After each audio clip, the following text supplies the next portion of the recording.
Welcome to This Explainer. We are diving straight into a historical mystery today that is going to completely change how you view the official record of the world's biggest sporting event. If you're a fan of sports, history, or just a truly unbelievable story of cover-ups and forgotten legends, you are absolutely in the right place. You see, the history books usually present a very clean, sanitized version of the past. But today, we're pulling back the curtain on a secret tournament that forces us to question literally everything we thought we knew about the beautiful game. Okay, let's start with a single year that serves as a massive, glaring gap in sports history, 1942. When you look at the grand timeline of global events, well, we're right in the thick of World War II. And for decades, the story has been that the world simply stopped playing.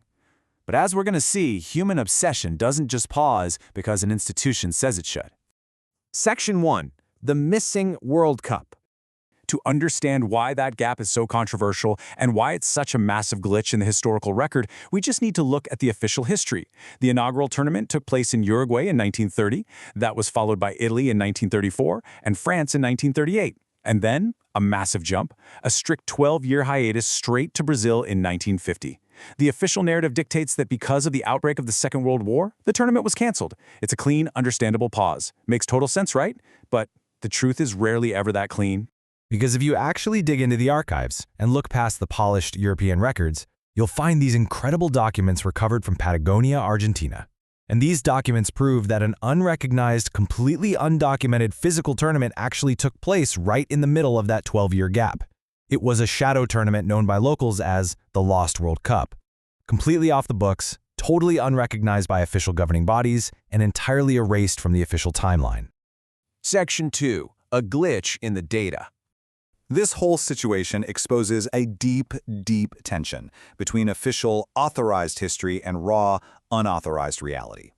On one side, you have the official archives, right? A polished, European-centric narrative claiming a clean global pause. It's very bureaucratic, very orderly. But on the other side, we have the Patagonian reality.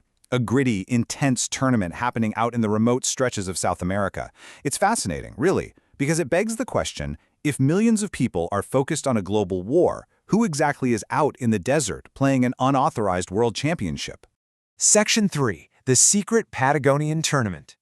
So exactly who was playing in this isolated, windswept desert, completely hidden from the rest of the world?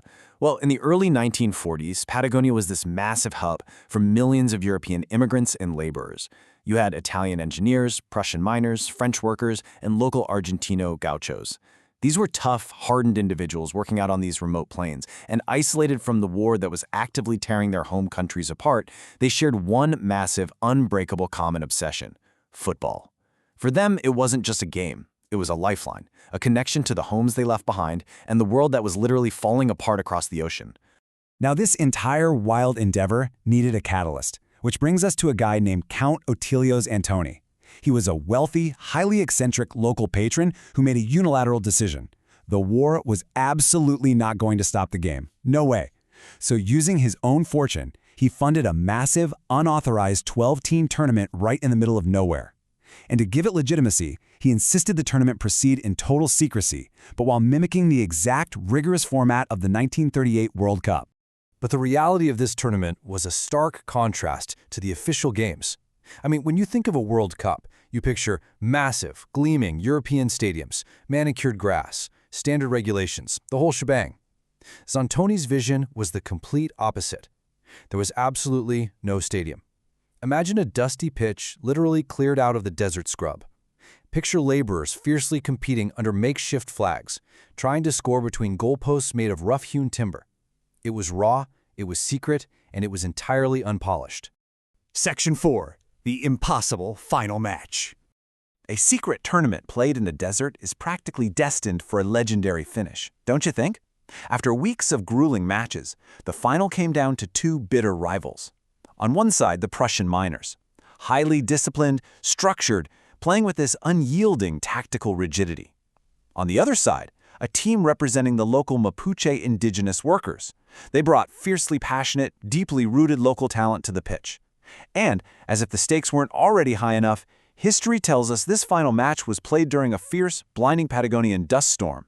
You could barely see the ball, let alone the goal, but they played on. And the match ended in a way that literally defied the laws of physics. According to recovered local diaries, the Mapuche team won in the chaotic final seconds. Apparently, a sudden massive gust of wind caught the ball, causing it to bend radically into the net. The Prussian goalkeeper was left in absolute disbelief. He actually later described the winning goal as a physical anomaly that was impossible. Actually, think about that for a second. Against all odds, the local underdogs had claimed the lost World Cup in the middle of a literal storm. Section 5. The Great Eraser.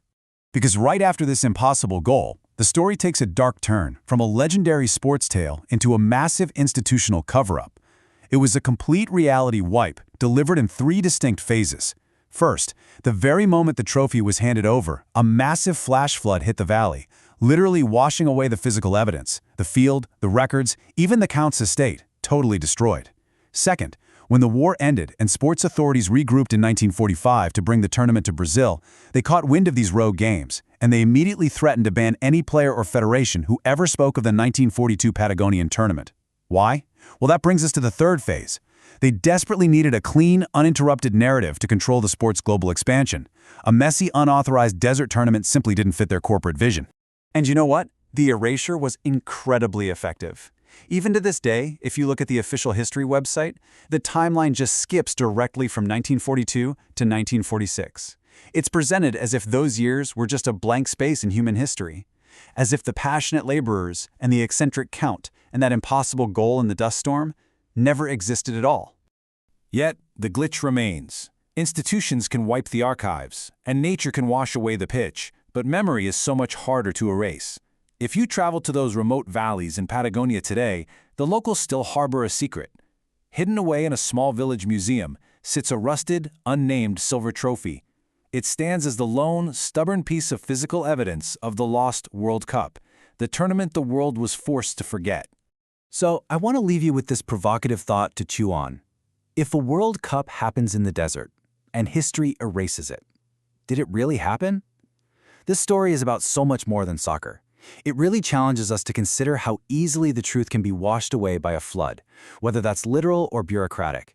It asks us to look closely at the timelines we accept as absolute fact, and ask ourselves, what else might institutions have forced us to forget?